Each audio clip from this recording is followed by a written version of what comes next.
¿Tú nos dices a qué horas, por favor?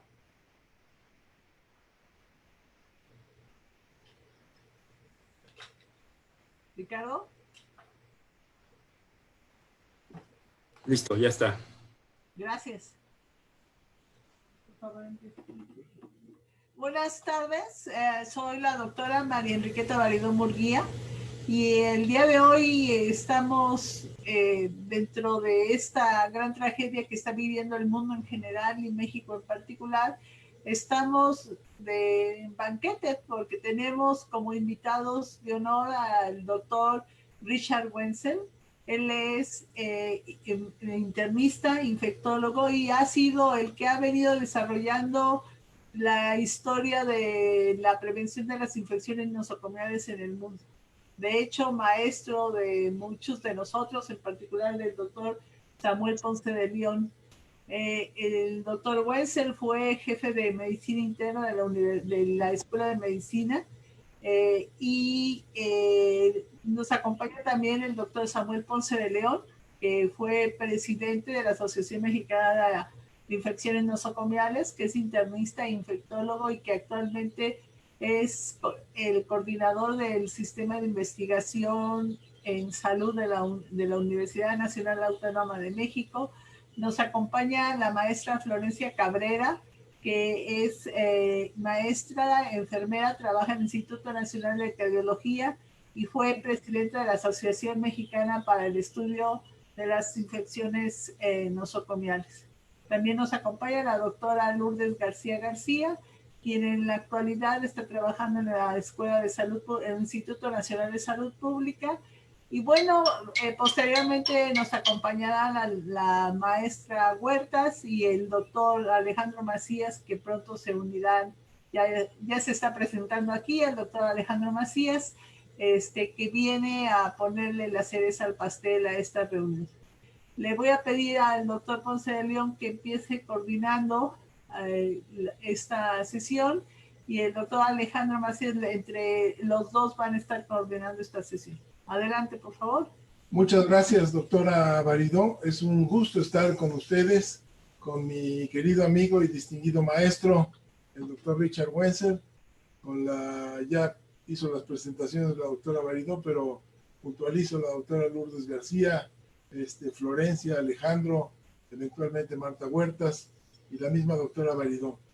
Estamos en un escenario extraordinariamente complicado, lo más grave que le ha pasado al mundo, a la humanidad, a nuestro país en los últimos 100 años, una epidemia que en conjunto con la crisis económica, con la transición política en nuestro país, con la situación del cambio en las políticas de salud, se conjunta todo para crear un escenario realmente complicado, a pesar de lo cual se ha hecho un gran esfuerzo para tratar de desarrollar en nuestro sistema de salud una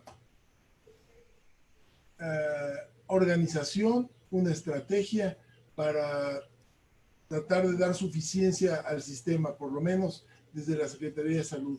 Vamos a enfrentar innumerables problemas, retos, complicaciones, ya los estamos viendo y quizás destacaría yo uno particularmente grave en estas circunstancias, que es el riesgo para los trabajadores de la salud.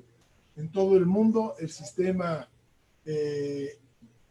ha atendido en mayor o menor grado de manera insuficiente a las precauciones para el personal de la salud y hoy esto hace crisis ante la deficiencia de insumos, ante la deficiencia de entrenamiento, ante la deficiencia desde luego de una infraestructura adecuada para tratar a los pacientes.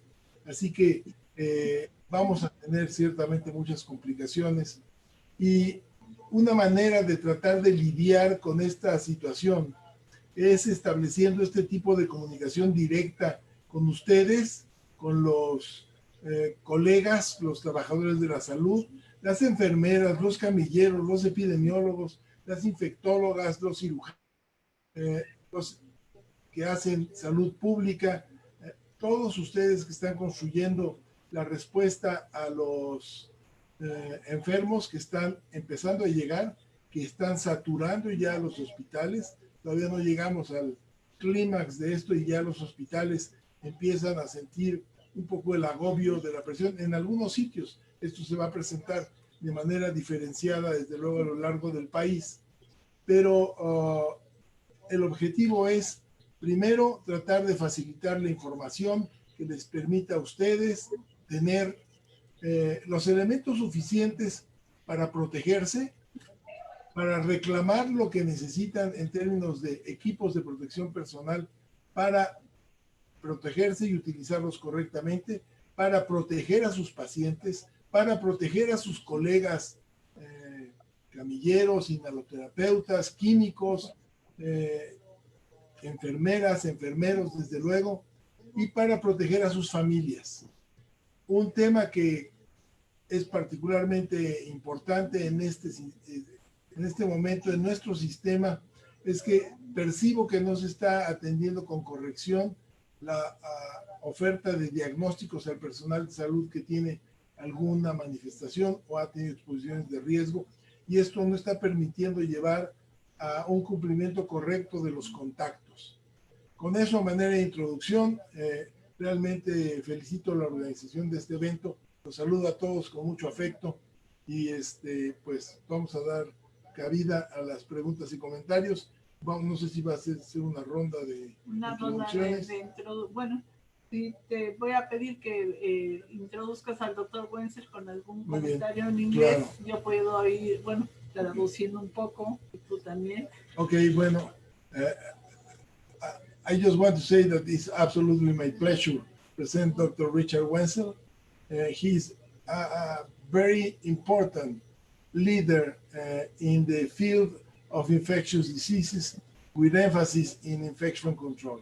He developed the first Masters of Science course on epidemiology of infection control, and he has trained several generations of the most outstanding people working in the field of infection control in Asia, in Europe, in Latin America, and obviously in the United States.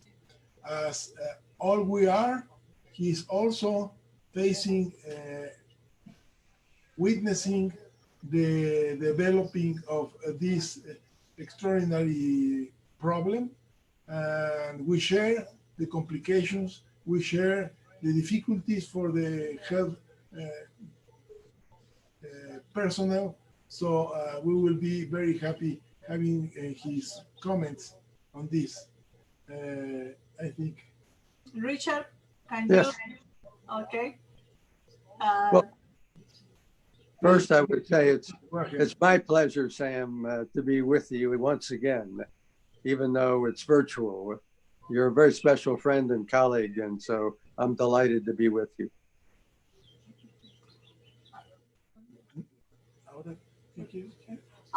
Which is your way of looking this new epidemic in the world, in the United States and here in Mexico?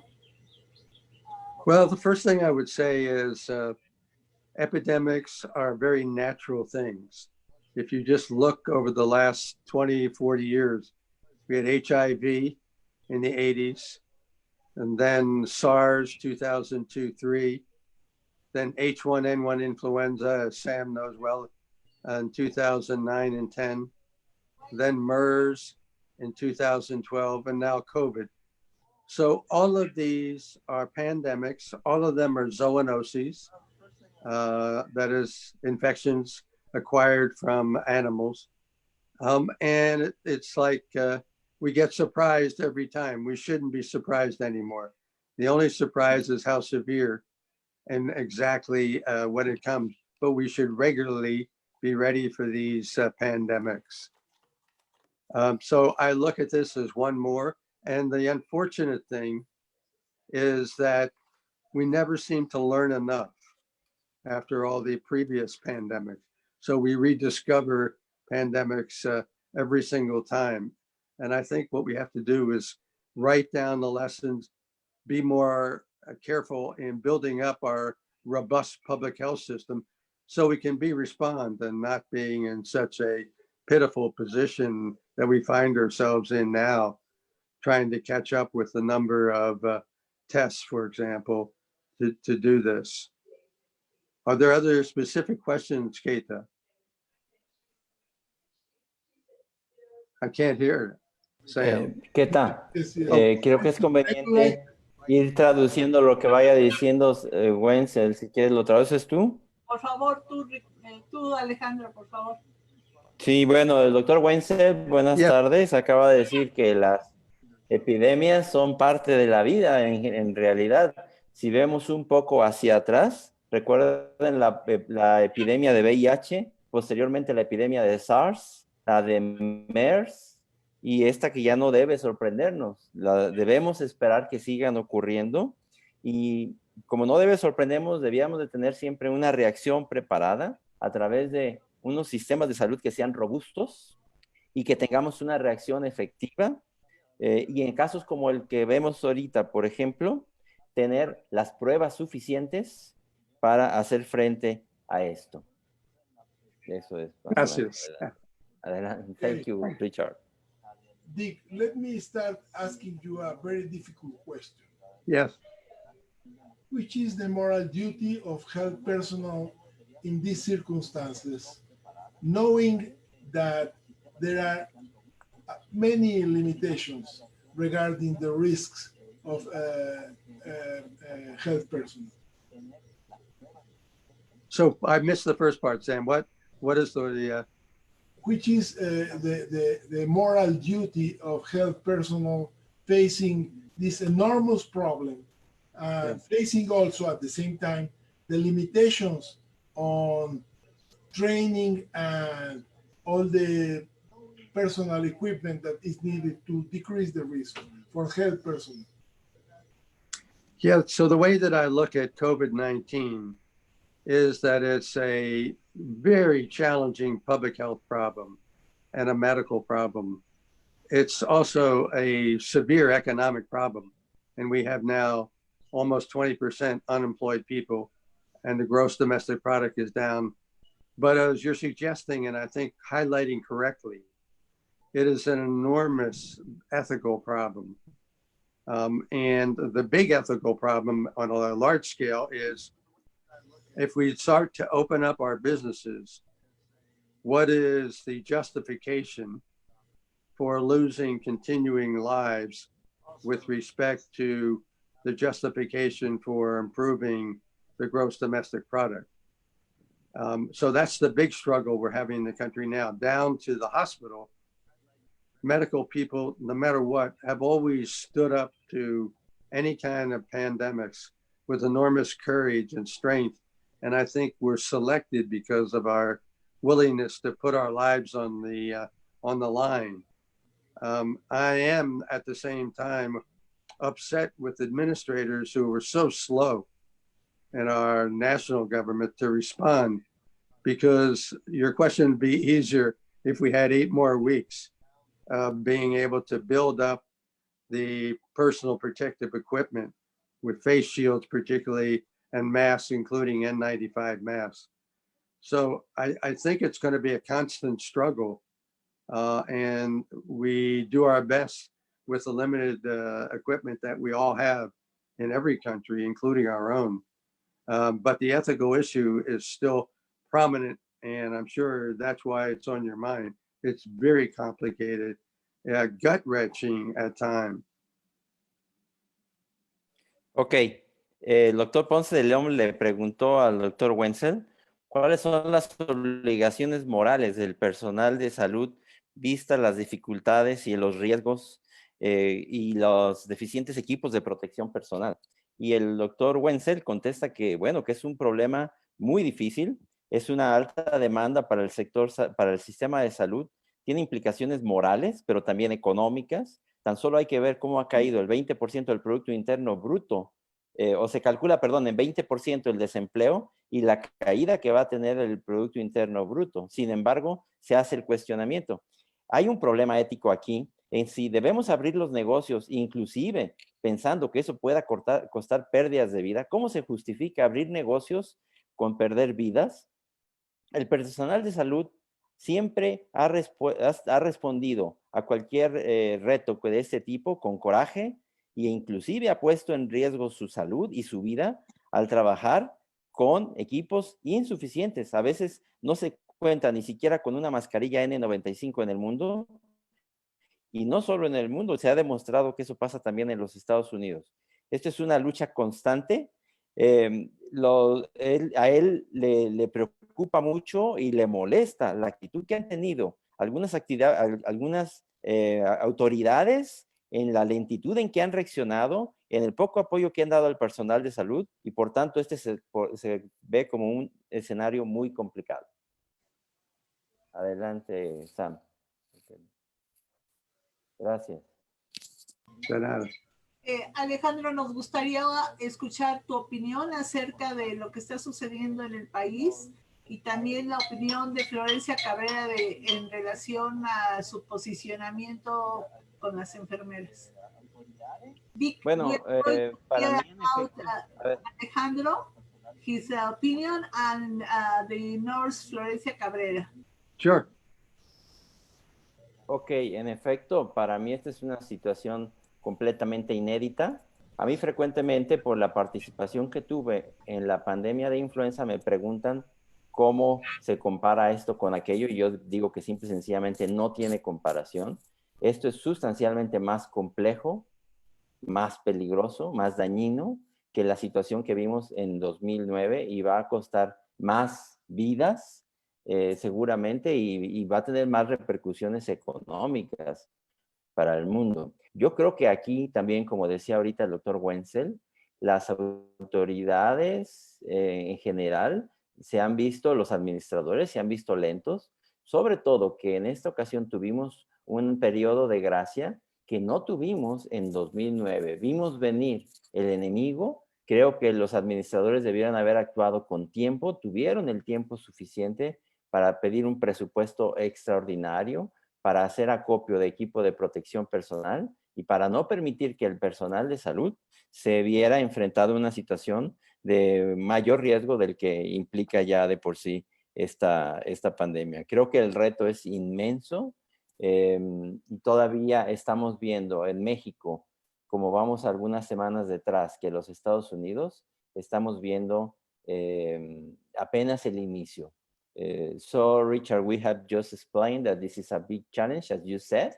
And in Mexico, we are a little behind, and in the United States, we are like maybe 3 or 4 weeks behind, but we will certainly have the same problems that you are having now. And this is also a big challenge to Mexico. Yeah. This is even a little bigger, being a developing country. Yes. Si quieres, Keta, continuar.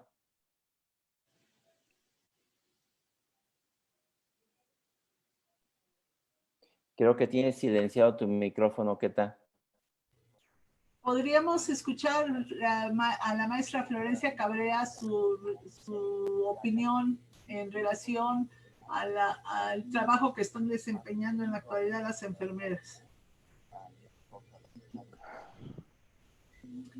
Florencia tiene que quitar tiene que abrir su micrófono, está abajo a la izquierda.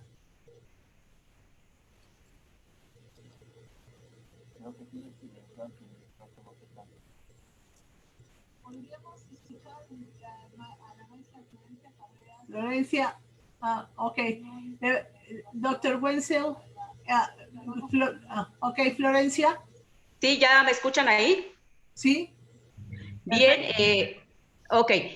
Buenas tardes, gracias por la invitación a usted que ha organizado esta conferencia. Y sin duda, el personal de enfermería tiene un papel sumamente relevante en este momento. Efectivamente, como coincido con el doctor Wenzel y con el doctor Macías, aunque bien la enfermería hoy es altamente profesional, con enfermeras bien preparadas, pero si no tenemos un equipo de protección personal que nos garantice esa seguridad a la hora de estar en contacto con el paciente, difícilmente vamos a poder seguir avanzando, puesto que hay muchos colegas que se están infectando, pero mi punto de vista muy personal es que subestimamos esta pandemia y efectivamente los hospitales no se prepararon con el suficiente equipo de protección, pero lo más importante, con protocolos bien establecidos para que el personal de la salud, tanto camilleros como enfermeras y algo muy importante, el personal de limpieza que juega un papel importantísimo dentro de esta pandemia, no tenemos o no hay los suficientes recursos para que este personal se pueda proteger y así prevenir que se contagien y podamos o en un momento dado impacte la ausencia del personal, sobre todo en el cuidado directo del paciente. Creo que sí estamos frente a un problema importante y debemos en este momento las enfermeras hacer todo nuestra conciencia y tratar de tener el equipo de protección lo más eficiente que se pueda, pero vuelvo a ser reiterativa, con protocolos bien establecidos.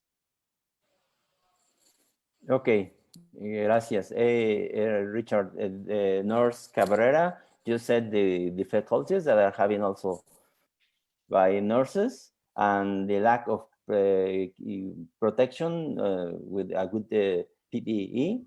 And so, but they have a high level of training and compromise, okay? So, Yes. así que la doctora Lourdes García nos gustaría escuchar sus aportaciones de entrada y seguimos, por favor.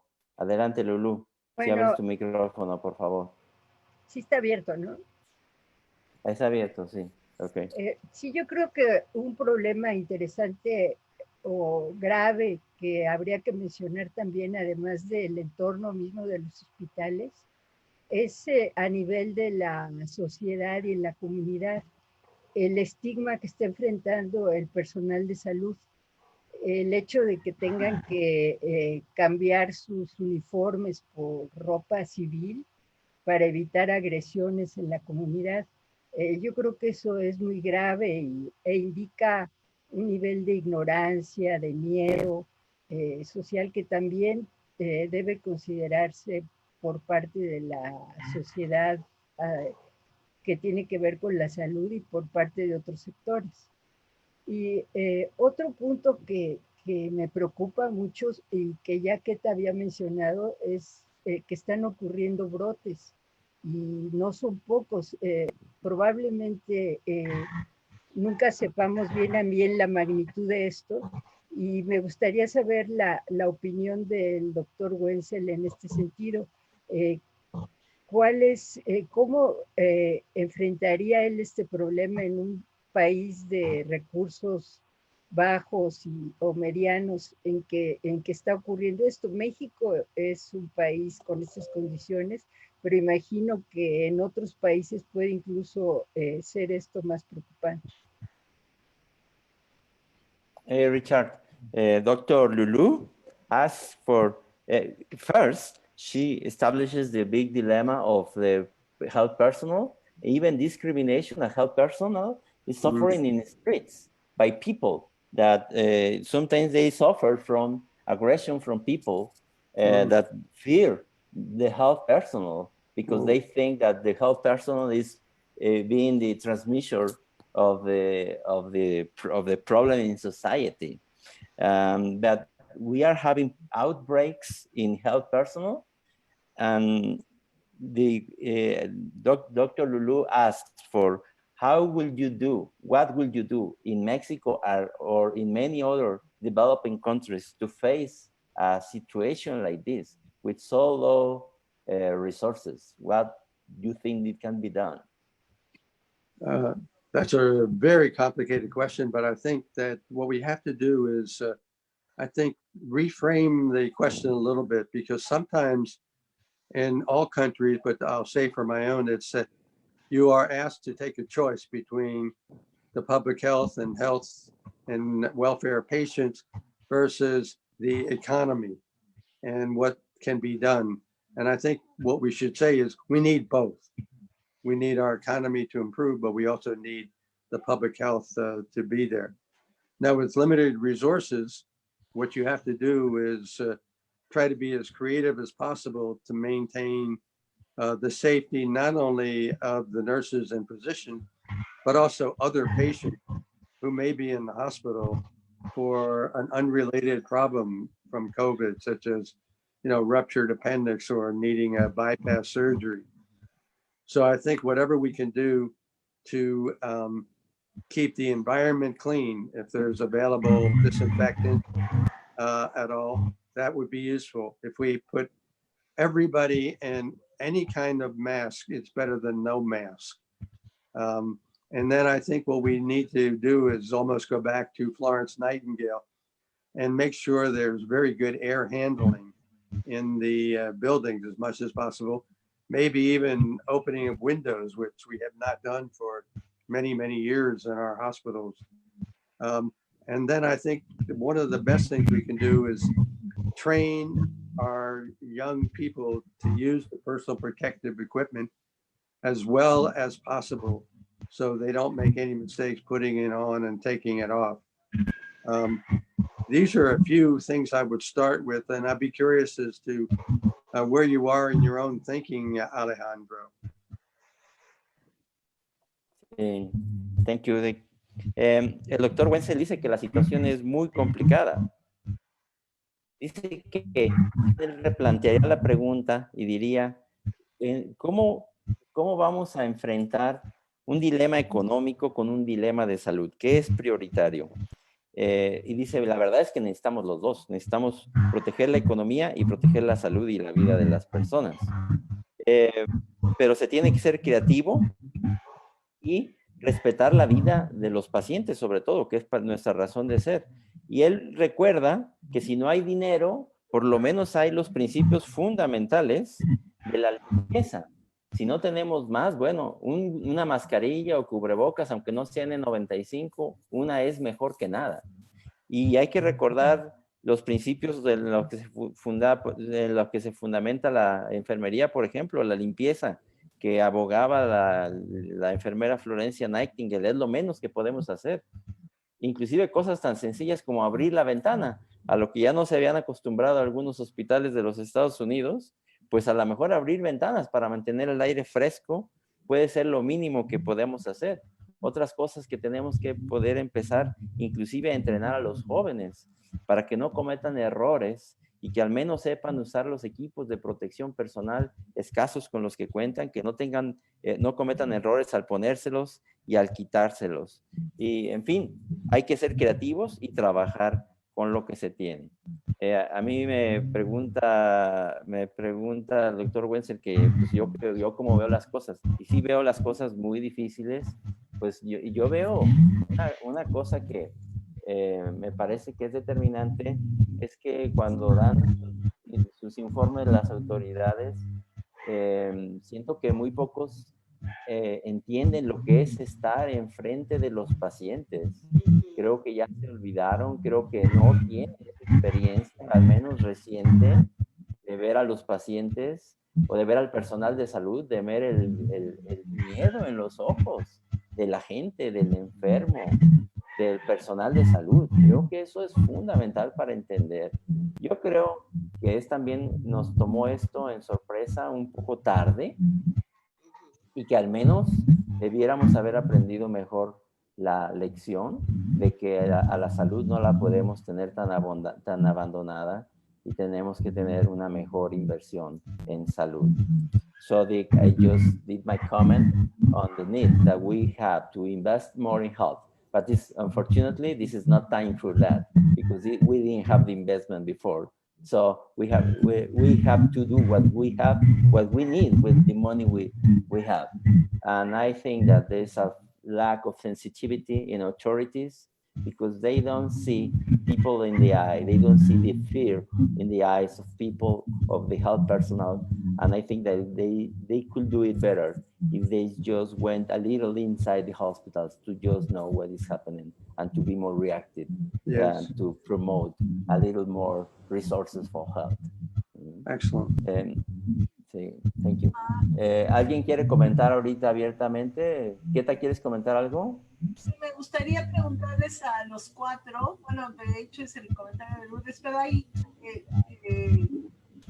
para ti, para el doctor Wenzel y para ti, para Lourdes, bueno, para los cuatro, ¿cuál es el tratamiento que ven más viable? ¿Solamente sostén? ¿Seguimos subiendo únicamente sostén?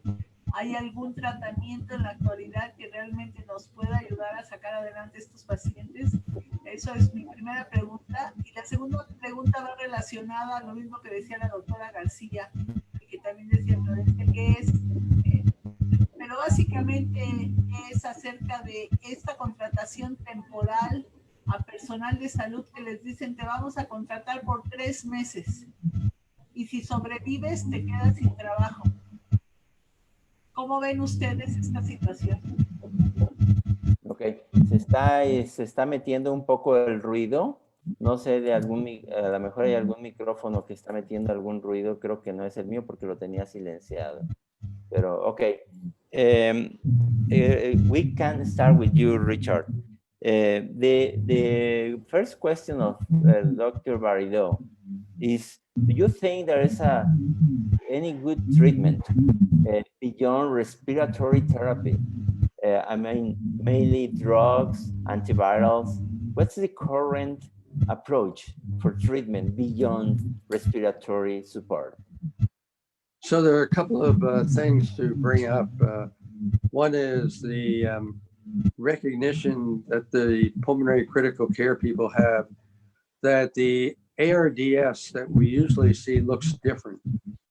For example, with COVID, it turns out that lung compliance is good, whereas in most ARDS with sepsis that we've used to, lung compliance is very tight and difficult. And yet many of the pulmonary people say they see the problem of airway obstruction being a major one in trying to ventilate these patients.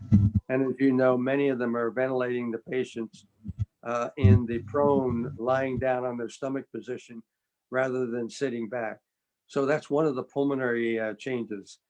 The second thing that people are noticing, and it's becoming more recognized, is the clotting abnormalities of these patients later in this course of the disease. And the clotting is on both the venous side and the arterial side. But many of these patients have pulmonary emboli, and some of them will have even arterial thrombosis or emboli, and they will lose a limb, an arm, or a leg. So then we come back and look at the drugs that are being tested. So far, I would say we have no information that anything works. And in the last couple of days, our VA system has reported, that's our Veterans Administration group, has reported the absence of any benefit from hydroxychloroquine. Sweden, I know now, has banned the use of that drug. And I think one of the lessons is that you probably shouldn't promote a drug no matter who you are, until it's been proven in clinical trial. We have trials going with an antiviral, the remdesivir, and it's too early to know where that's going to go. Some of the new trials that are going on involve monoclonal antibodies that target the immune system. And these are interleukin-6 receptor antagonists. And since the patients die very late with overwhelming sepsis and overwhelming cytokine response from the infection, it makes at least sense to try to dampen the immune response with these drugs. So we'll have to wait and see whether they're going to be, powerful. But there are at least a few very provocative anecdotes of individual patients who recovered quite quickly after being on one of these types of drugs. I don't think we know yet for sure whether any of those will work. So I think we're still in the infancy. We keep learning as this epidemic goes, the pandemic. But this disease is different from anything that I've recognized before.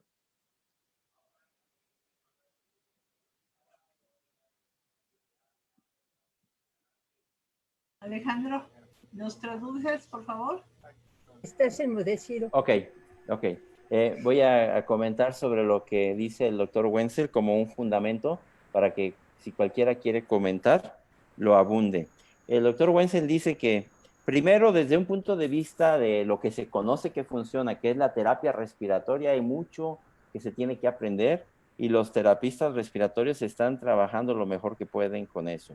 Por ejemplo, cuál es el grado de distensión pulmonar, el manejo de la obstrucción, cuál es el papel de poner al paciente boca abajo, de pronarlo, que al parecer es una tendencia, y en eso se está aprendiendo mucho. Eso es lo fundamental. Pero recientemente se sabe también de los problemas trombóticos, no solo venosos, sino arteriales. Y de hecho, es de tanta importancia que inclusive hay reportes ya de pacientes que han perdido extremidades por trombos arteriales, y seguramente el manejo del problema de la coagulación va a ser cada vez más importante para estos pacientes. Ahora, en lo que respecta al manejo con fármacos, por desgracia no hay nada claro todavía. En el sistema de veteranos en los Estados Unidos se han intentado varias cosas, pero lo más común, por ejemplo, la hidroxicloroquina. No hay evidencias de utilidad, hay anécdotas. De hecho, recientemente se le ha prohibido para que se use en esta enfermedad en Suiza. Lo que es evidente es que no debiéramos usar con tanta libertad los medicamentos si no se han sometido a ensayos clínicos. Se entiende que hay dificultades, pues en estos momentos no hay tiempo suficiente para todos ellos. Por ejemplo, no sabemos todavía si el Remdesivir va a funcionar, y entonces se han hecho algunos intentos, por ejemplo, con anticuerpos monoclonales, que funcionan que son antagonistas de mediadores de inflamación como la interleuquina 6. Hace sentido usar este tipo de medicamentos, puesto que pareciera, por lo menos teóricamente, que pueden funcionar, y al reducir, digamos, la tormenta de citocinas, pudieran mejorar al paciente. Él dice que mucho de esto se ha sustentado en anécdotas, y yo aquí quiero hacer una anécdota, porque yo vi recientemente a una paciente ya de edad avanzada que no iba nada bien, y le pusimos uno de estos antagonistas, que es el tocilizumab, y mejoró espectacularmente. Y es a lo que se refiere el doctor Wenzel. Richard, I'm commenting on, you say that some of these things are just anecdoticals. And I just commenting on a patient I saw that improved spectacularly with tocilizumab. So maybe it's all we can do now. Y lo que dice el doctor Wenzel es que estamos en la infancia de esto y que debemos seguir aprendiendo porque pues no tenemos ahorita otra opción. ¿Alguien quiere comentar al respecto del tratamiento? ¿Nadie? Bueno, I think that you did a good state of the art, Richard, on treatment, so we could do something more. Me gustaría comentar ahorita algo que yo creo que es de extraordinaria importancia, que es los estudios de serología, la seroprevalencia en la comunidad. Ustedes saben que hay estudios que dicen que a pesar de los grandes estragos que ha hecho el virus en algunas ciudades, la prevalencia de anticuerpos en las ciudades, y lo que se vio en California era un estimado de menos del 5%. Hoy en la mañana, Richard Cuomo en Nueva York estima que la prevalencia anda más bien alrededor probablemente del 15% de gente que ya se infectó, lo cual es parecido a la infección que hubo en los barcos, por ejemplo, en el Diamond Princess y en el Theodore Roosevelt, de los marinos de los Estados Unidos. Y a mí me parece que esa es una buena noticia, que ya se hayan infectado por lo menos entre el 15 y 20% de la gente en esta primera oleada, lo cual significaría que nuestra inmunidad de rebaño es un poco mejor de lo que se suponía, y que esta enfermedad no va a seguir dando infección tras infección, tras infección, tras infección. A mí me gustaría primero preguntárselo al doctor Wenzel y luego lo comentamos con ustedes. Hey, Richard, I'm just commenting on this zero prevalence of antibodies. From what we knew before, this zero prevalence in California, in Santa Clara and in the Los Angeles County, it was about 5%, less than 5%. But today, Governor Cuomo said that the preliminary results show about 15 to 20%, something like that, in New York. And this is in line with what we saw in the vessels like the Diamond Princess and the Theodore Roosevelt, which is about 20%, 15%. And I think that that's good news, because that means that the herd immunity could be a little higher than the one that we were thinking before. So what do you think about it? Yeah, it's a very interesting finding, just you point out that we may have more silent cases than we thought. What I think now is if you test for infection, we have very good tests. And I think certainly in ill people, I can say that a positive test means you really do have it, negative you don't. When you apply the same to large populations where the prevalence is low, the predictive value, of course, falls. And so even one of our best tests for the virus will pick up, if it's only a 5% prevalence, they'll half be real and half will be false positive. So then if you apply that to vaccines and you say, the people who have, or not vaccines, but to antibodies rather, the people who say they look for antibodies say that they don't trust the antibody test yet, but it's going to be something they can follow for trends. So my view is that maybe the antibody test, when you use it in large populations of people who have no symptoms, are 50%, maybe a little better accurate until our prevalence gets higher. If we're in the 5 to 14%, maybe there'll be very many false positives.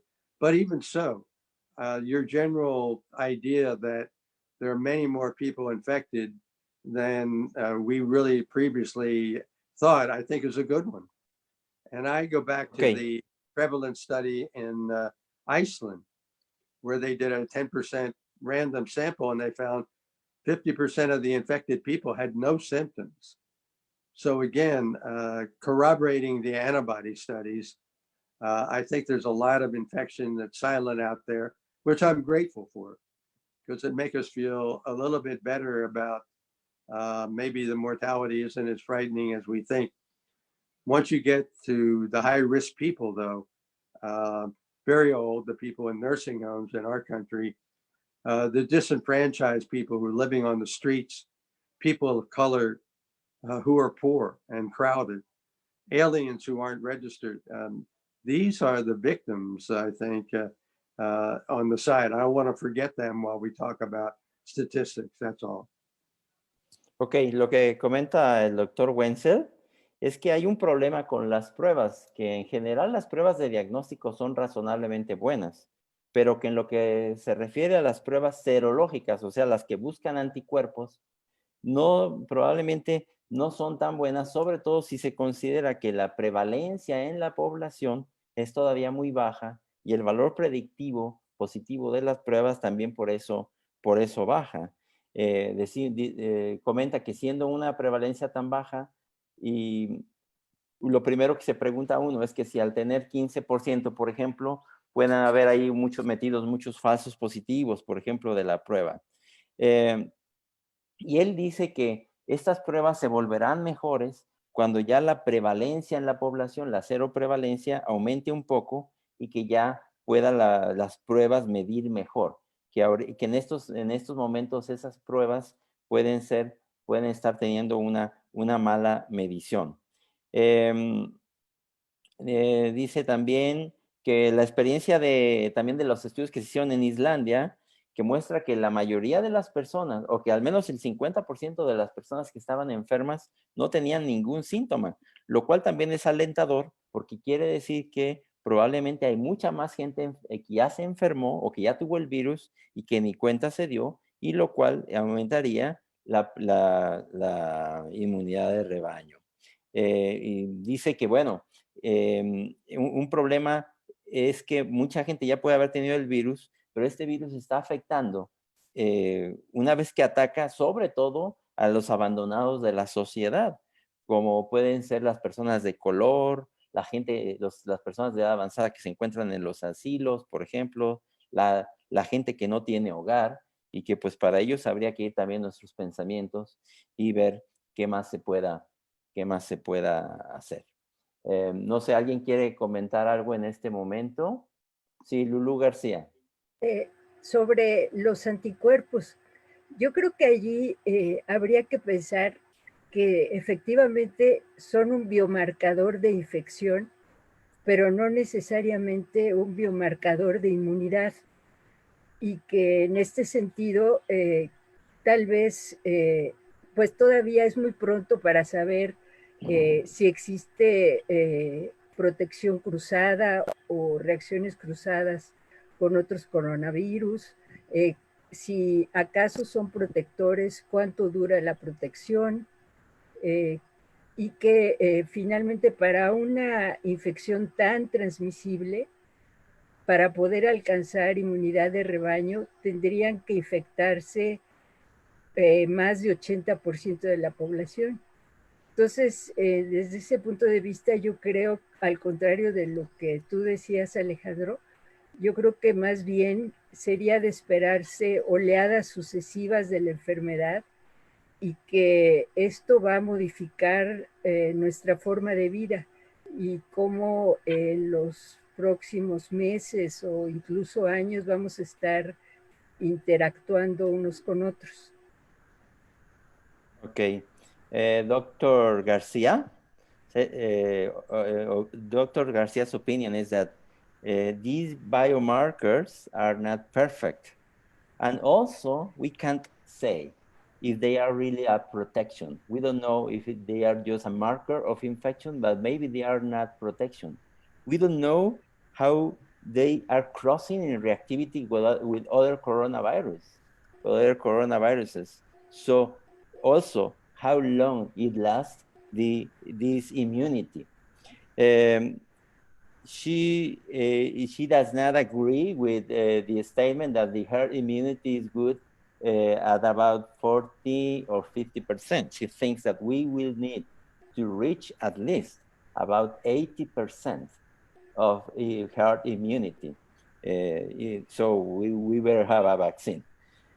So in her opinion, there will be a world before the coronavirus and a world post-coronavirus. And some things will have to change. And she thinks that this virus is leaving behind very low herd immunity, and she thinks that we will have this virus coming back in waves, one after the other. Okay. Opiniones. Do you have any opinion, Richard? Yeah, no, I agree with very much of that. I was thinking that for herd immunity to be sufficient to end this problem where we stop seeing transmission, I've been thinking about 70% or more. And so we're very close in our estimates of what it will take. Even if the New York data were absolutely true, I don't think it is, but even if it were really 15%, that still means 85% of people are susceptible. And so again, what I think is this virus is not going to go away and then come back. I think it's going to be with us all summer and into the fall. And then maybe with the cold weather, there may be an opportunity for the virus to be more expansive and actually come back with an even more troubling. However, I think that what will make the fall really challenging, Alejandro, is that when we have coincident influenza coming at the same time as the continuing COVID, it will be a very big strain on our hospitals. So if ever there was a time to promote the national use of an influenza vaccine, it's today. If there ever was a time to promote the availability of masks, for example, for people to wear, that's today. If ever there was an opportunity to get the country to be ready with medications to treat influenza or prophylactically to prevent it, particularly in our high-risk people like nursing home, like prisons, like crowded parts of the city. This is it. So I would love to see CDC stand up and say, we have a second emergency, building up a robust program for the influenza that's going to come this fall and this winter on top of COVID.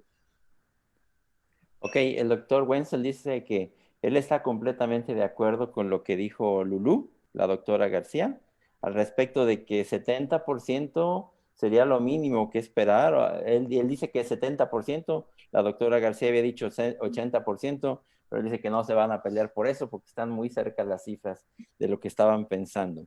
Dice que inclusive, si lo que mencionó hoy el gobernador Cuomo en la mañana de 20%, eso deja el 80% de la población todavía susceptible, y quiere decir que también él cree que este virus se va a mantener prácticamente todo el verano, lo que sobra de la primavera y el verano con nosotros, y que muy probablemente está esperando la llegada del invierno para atacar todavía otra vez con más fuerza.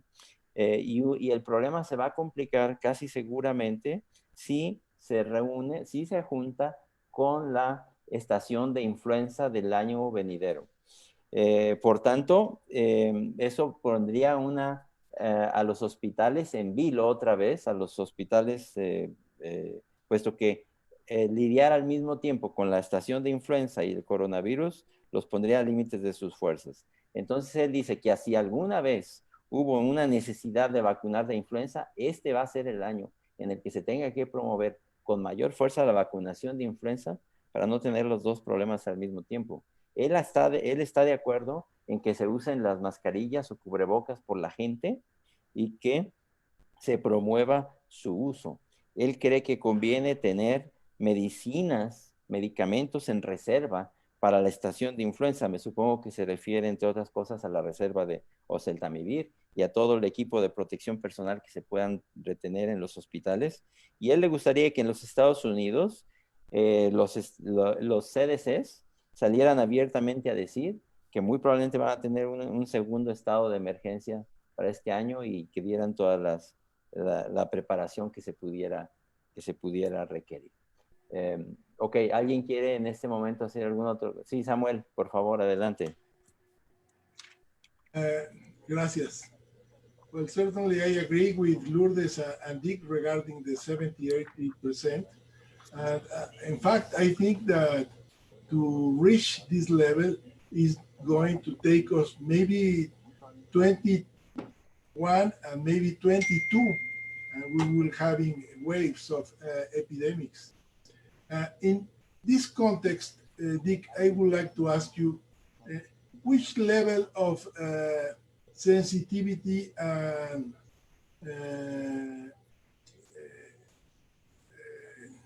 specificity of the test for serology test would you take, not to make a personal diagnosis, but to say to have a view of the population in a city, in a region, to make some kind of decisions in a new industry, for example, who is going to come back to work, which level of then the efficiency of the test could you take? Because this is not going to improve very soon. So we will have to live with tests that are not really very good. Yeah, so let me put it in context, Sam. For the virus detection, for illness, we think we're probably better than 90% sensitive, 90% specific. And that's good when you have a very high prevalence, like sick people in an emergency room. At least 50% prevalence for those people coughing and fever. have COVID. However, when you apply that and just do samples in an asymptomatic population where the prevalence is only 5% infected, what happens is predictive value for positive drops down to pretty close to 50%. So it depends what group you're looking at. Now, when you look at antibody tests, they're not as good as the antigen test, the virus test. And at best, I bet it's only 80% sensitive and specific. And what that means is when you go to a low prevalence population, that is all people with no symptoms in the community, your predictive value for having that antibody and being immune goes even lower. It's probably less than 50%, but no better than that right now.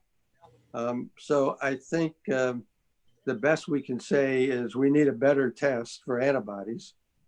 And I would like to see us get up to 90% sensitive and specific, would help us when we go into low prevalence areas. As the immunity of the population improves, so will the test for antibodies more predictive.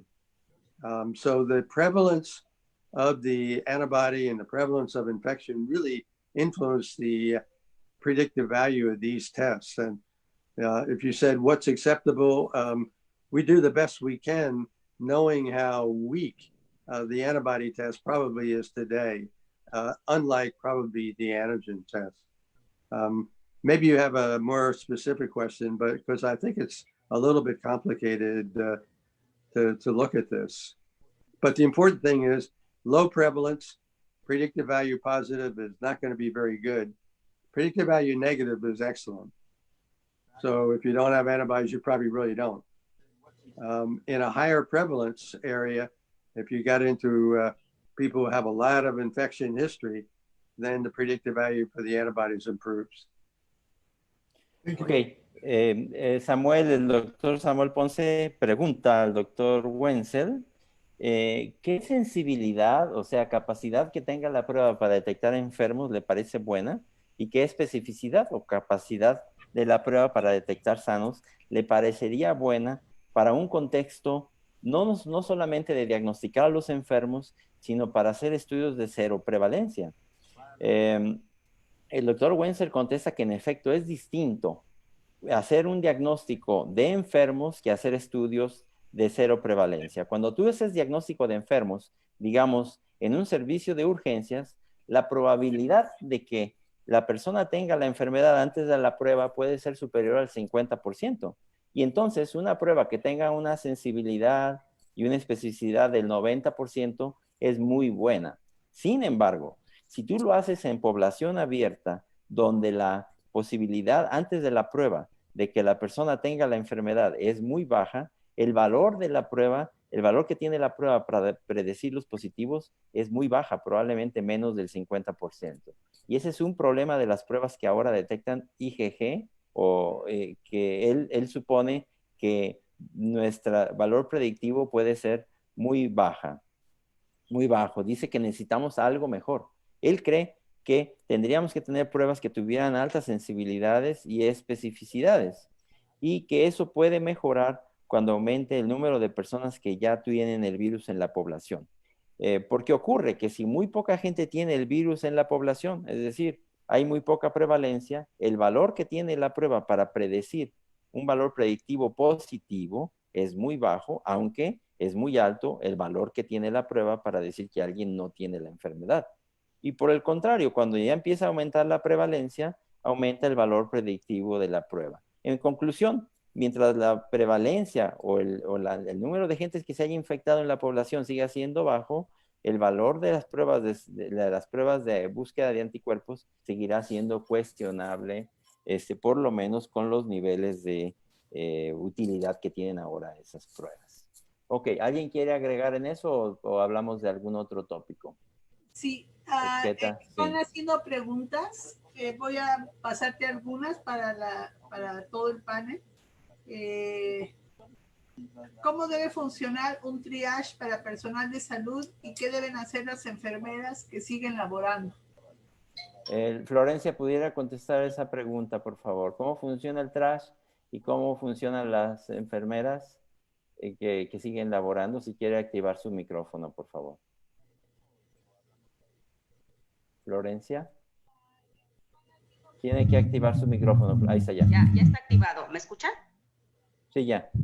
Bien. Sí, yo ante todo este panorama y reflexionando sobre esto que ustedes nos plantean, el grupo de expertos, y aunado a lo de los triage que me preguntan, bueno, pues yo creo que las enfermeras deben de estar perfectamente capacitadas y lo más importante es adherirse a estos triage que cada hospital pondrá en marcha de acuerdo a su infraestructura, de acuerdo al recurso humano que tenga, y nosotros adherirnos a esos protocolos, pero siempre con ese conocimiento, con esa enfermería basada en evidencia y lo que nos dictan las guías científicas. En este contexto, y vuelvo a ser reiterativa con lo que ustedes plantean, bueno, pues la enfermera en este momento tiene un gran reto. Uno, para recuperar lo que hemos perdido quizás en algún momento, que son los cuidados básicos de enfermería, como la limpieza, la higiene hospitalaria, entre otras cosas. El segundo reto, pues, es definitivamente hacer nuestros cuidados de enfermería en las 3 esferas, que desde mi punto de vista, que ahorita estoy en esta parte, es el cuidado crítico de estos pacientes que sin duda nos enfrentamos a una parte clínica y unos cuidados especializados de enfermería avanzada, y también ahí en estas terapias intensivas se deben de tener protocolos perfectamente bien estandarizados para garantizar la calidad y el cuidado del paciente. Y el otro que sin duda tendremos que trabajar también mucho es la parte del primer nivel de atención, donde la enfermera sin duda tiene un papel relevante. Entonces, en cuestión, pues bueno, cada hospital tiene su propio triage de acuerdo a su infraestructura, y bueno, nosotras adherirnos y colaborar con todo el equipo de salud para que se respete y disminuir, por lo tanto, que el personal pueda tener algún contagio durante este tratamiento o este cuidado del paciente. Y por otra parte, bueno, yo también pienso qué pasa con estos enfermeros que están contratando solamente por temporadas y que definitivamente sí tienen que tener un programa de capacitación bien establecido para disminuir sobre todo esa parte de contagio a lo que yo me estoy refiriendo. Y bueno, tengo una pregunta para ustedes, que bien, si ahorita se está hablando del equipo de protección y que los recursos son escasos, ¿qué opinan ustedes de la reutilización de los respiradores N95? Okay, I'm gonna translate for Richard. Richard, si puedes apagar tu micrófono, Florencia, por favor. Okay, Richard, Nurse Cabrera stresses the importance of triage and to have a compliance with all the security rules of the hospitals, and to abide by the rules of medicine or evidence-based medicine. We have the challenge, as you said, of recovering the elementary practices of nursing, just like you said, on cleaning, and keep just a clean environment. She stresses also the need to keep a good protocol in intensive care, particularly because of the need also of personal protection for personnel. And also, on the other hand, the role of nursing in the first level of attention in the primary care, and the need of collaboration of nurses with the rest of the personnel, doctors, and the rest of the health personnel, and the need to consider the high value of the health personnel and to avoid contagion. And she wonders, he questions, what do you think on the reuse of the N95 masks? Or do you know any protocol for reusing those masks? Because in Mexico, we have very few of those N95 masks. So please, Richard. Yeah, even in our own hospitals, we're using N95 masks. And at the end of the shift, people are putting them into a container with their name, in a bag with their name. And these are being subjected to some type of superoxide or hydrogen peroxide aerosols, which really will kill everything, just as autoclaving will kill. What we don't know is how many times you can do this and maintain the integrity of the mask. But it probably is somewhere, 10 or 20 is just a guess for me. One of the reasons I think it's important in ICU people to wear the N95 is that a recent Chinese study I saw, they found evidence of the virus, that is using PCR, in the air in ICUs. And that this may be spread more by aerosol, the tiny droplets rather than the large droplets, than previously we had thought. There's a lot of implications with that, but for personal safety, I think the only thing that will help you will be the N95 mask, to help filter the air. I also think that if it's available, and in addition to the N95, at least for the personnel in the ICU, and you can clean off the shield daily and reuse them. These are plastic. And if we ever had a factory making those in large numbers, it would be very inexpensive to do. So I'm focusing on maintaining the health, particularly of the highest risk medical personnel, those people in the ICU.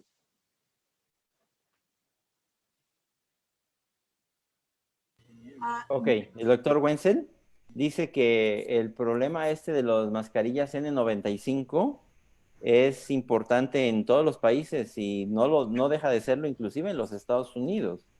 Están usándose varios protocolos para reutilizarlos, como ponerlos en vapores de peróxido de hidrógeno, y que se supone que eso puede matar prácticamente cualquier cosa que tengan las mascarillas. Sin embargo, lo que no está claro es cuántas veces se pueden reutilizar las mascarillas. Él supone que esa es su posición, de que probablemente de hasta 10 o 20 veces se pudieran reutilizar. Y él llama la atención a que este equipo de protección personal es muy importante, y más a la luz de investigaciones recientes como las que se hacen en China, que muestran que, por ejemplo, en las terapias intensivas, el virus está presente persistentemente en el aire. Y en base a eso, es muy importante recordar la importancia de las mascarillas, particularmente de las N95, y de que se desarrollen mejores sistemas para, en todo caso, su reutilización. Ok, yo creo que estamos ya avanzando en el tiempo, ya son 8:20 de la noche, no sé si eventualmente estemos a punto de terminar, ¿qué tal? Prácticamente, nada más le quiero hacer una pregunta a Marta, en relación a... Ya está por ahí, Marta, ¿ya estás por ahí, Marta? Sí. Marta. Sí, hace un buen rato, doctor Macías. Saludos a todos, ¿cómo están? No te había visto. Todos están muy bien, se les ve muy contentos. Queríamos preguntarle, Marta, cómo... Por aquí ando. Una disculpa porque estaba resolviendo alguna vez aquí. Si te bajas un poco. Ok, adelante, ¿qué tal? Volumen, ¿no? Bueno, ¿qué cuidados hay que tener con las personas mayores?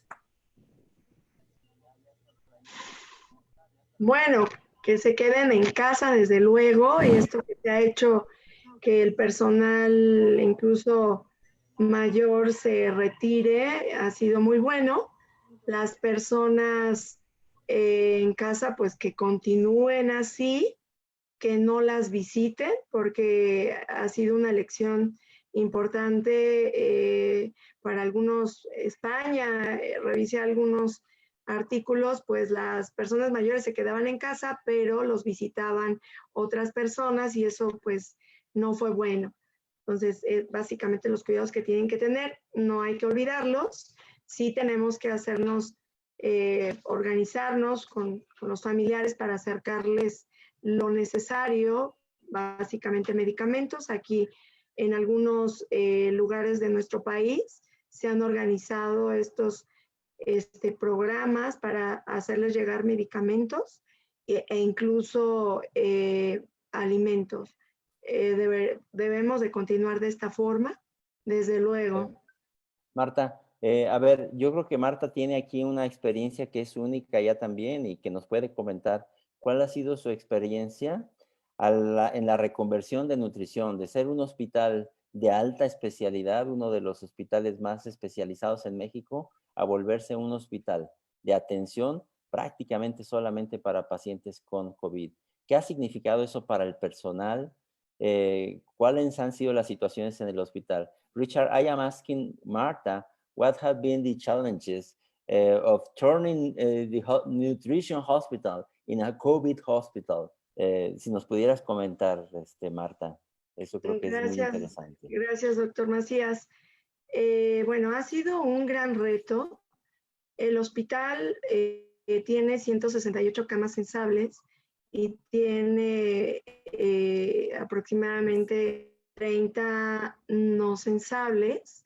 El primero, ir reconvirtiendo el área de urgencias, el triage, ha sido un gran trabajo de equipo, y el primero, evaluar que los pacientes que se encontraban hospitalizados pudieran irse resolviendo los problemas urgentes de salud y mandarlos a casa, ha sido poco a poco. En este momento nos encontramos ya prácticamente todos convertidos en hospital COVID.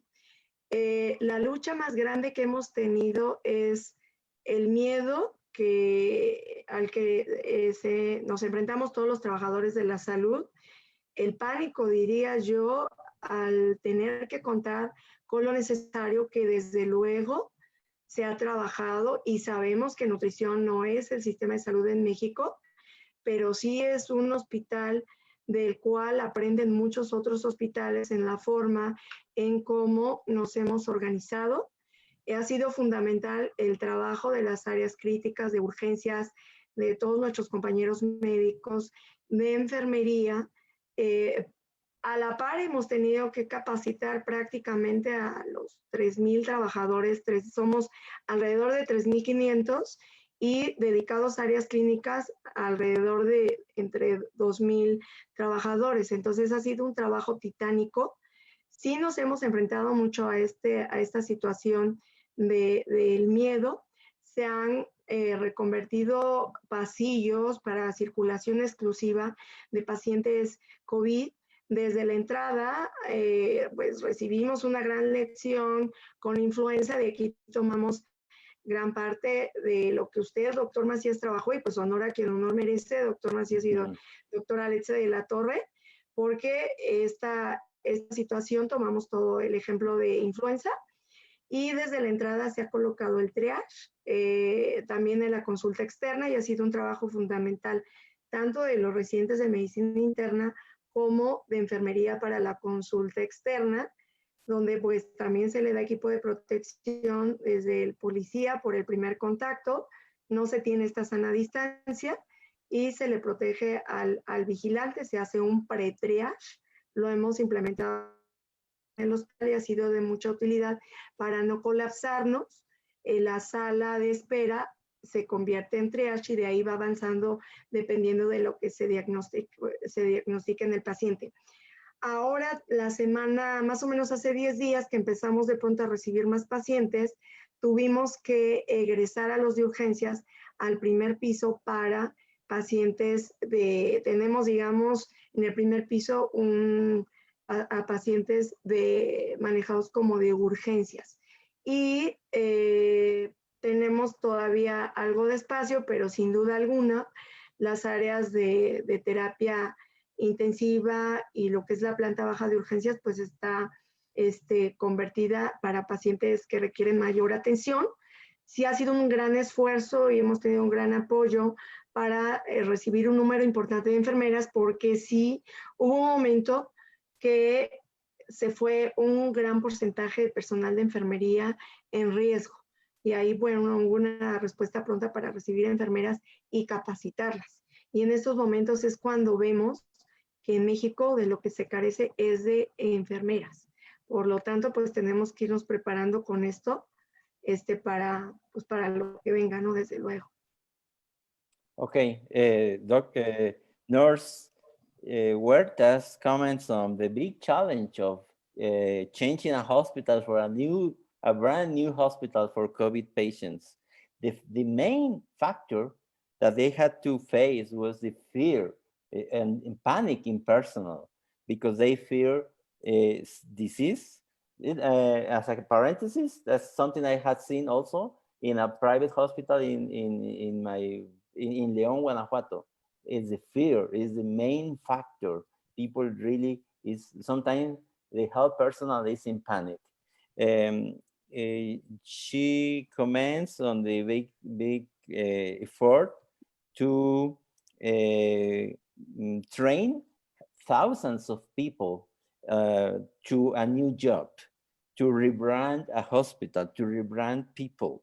And so she comments also on the experience of working with triage in the pandemic of influenza, and that learning was very handy in this time. She comments also the big labor, the big apport of residents, and the high importance of triage from the entrance of the hospital.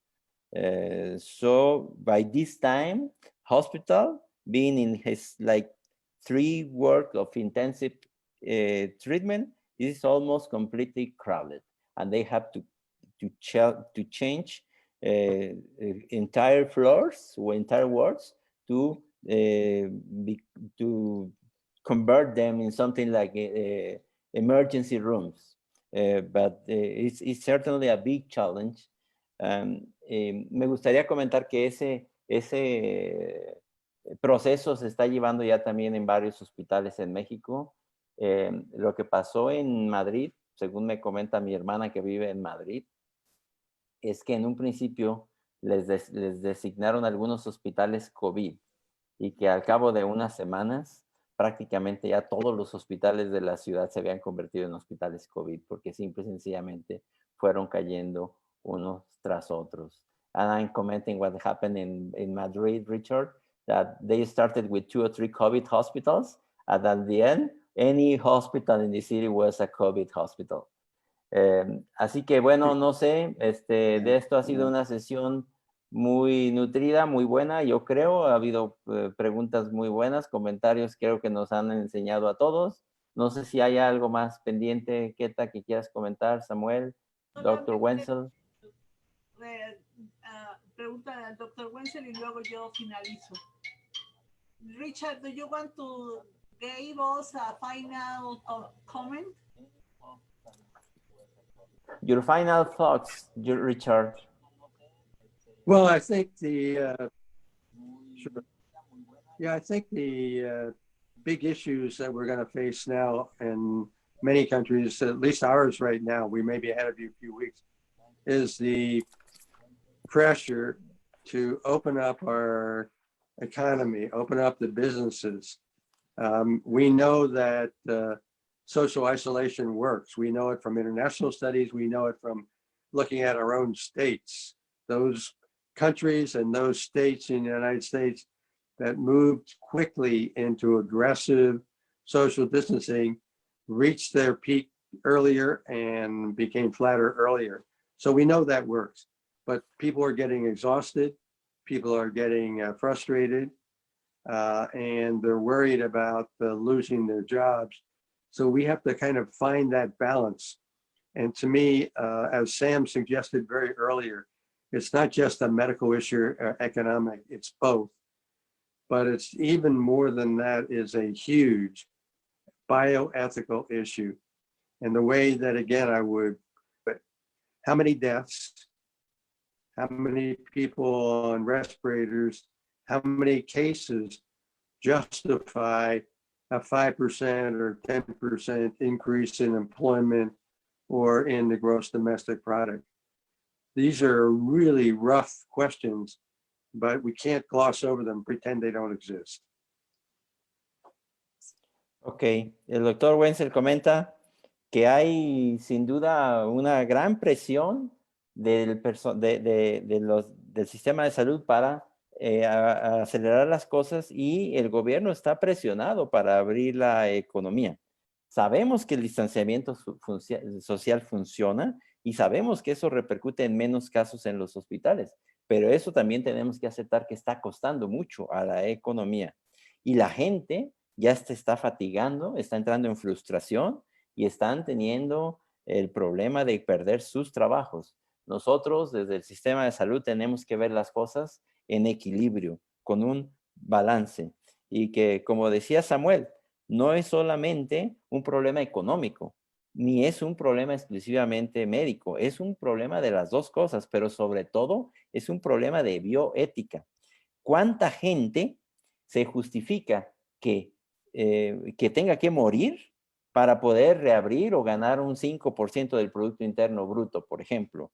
¿O cuánta gente tendrá que estar en ventilador para que baje el desempleo? Son cuestiones que nadie puede asegurar que conoce, pero que seguramente vamos a estar enfrentando en los tiempos por venir. Keta, te dejo la palabra para que termines con esto. Muchas gracias. ¿Quieres dar un comentario breve y yo termino, Sam? Un comentario final muy breve. Tenemos que prepararnos para un periodo post-pandémico en pocos meses. Luego, para adelante, nuevos brotes epidémicos a lo largo de 2021, quizás hasta 2022, porque esto es como una deuda que uno contrae. Y uno puede pagar la deuda al contado, con muchísimas muertes hoy, o las va pagando en plazos, pero finalmente todo se va a pagar, y pagar todo significa tener una inmunidad de rebaño del 70 al 80%. Así que tenemos que prepararnos para los años que vienen.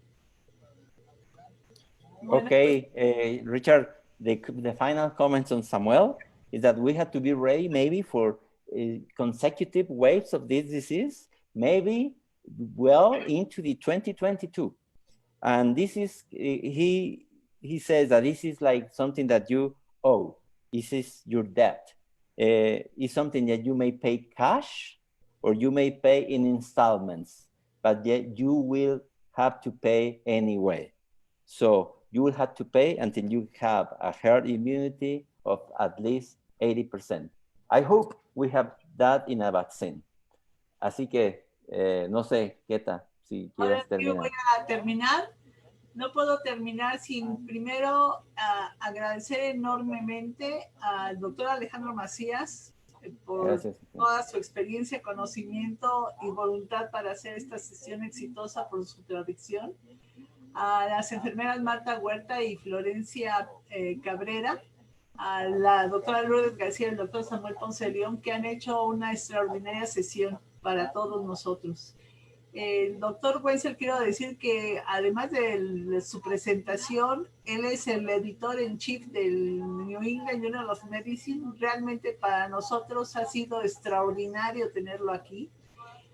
Hay muchas preguntas que nos han llegado y que ya no nos da tiempo de contestar. Los voy a invitar el próximo martes. Vamos a tener toda una sesión por AMEIN de equipos de protección personal. Ahí vamos a poder trabajar mucho en esto. Todos los días estamos aprendiendo, todos los días estamos cambiando. Yo como cirujana he tenido que reaprender el manejo de la cirugía electiva y el manejo de la cirugía de urgencia para protegernos. Tenemos que proteger a nuestros pacientes y tenemos que protegernos nosotros. Yo creo que es por primera vez, yo sé que ébola es un buen ejemplo, pero por primera vez el mundo entero, el personal de salud en el mundo entero está en riesgo. Y tenemos que protegernos al mismo tiempo que debemos tratar a nuestros pacientes. Cuídense, y pues no me queda más remedio más que agradecerles que hayan participado. Tenemos muchas preguntas que contestar y los esperamos el próximo martes. Gracias a todos. Thank you, Richard. Thank you very much. Gracias.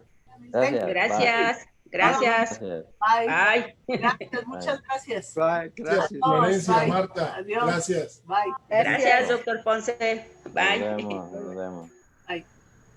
Thank you, Sam, Kata. Glad to see you. I Bye-bye. told you, Joe.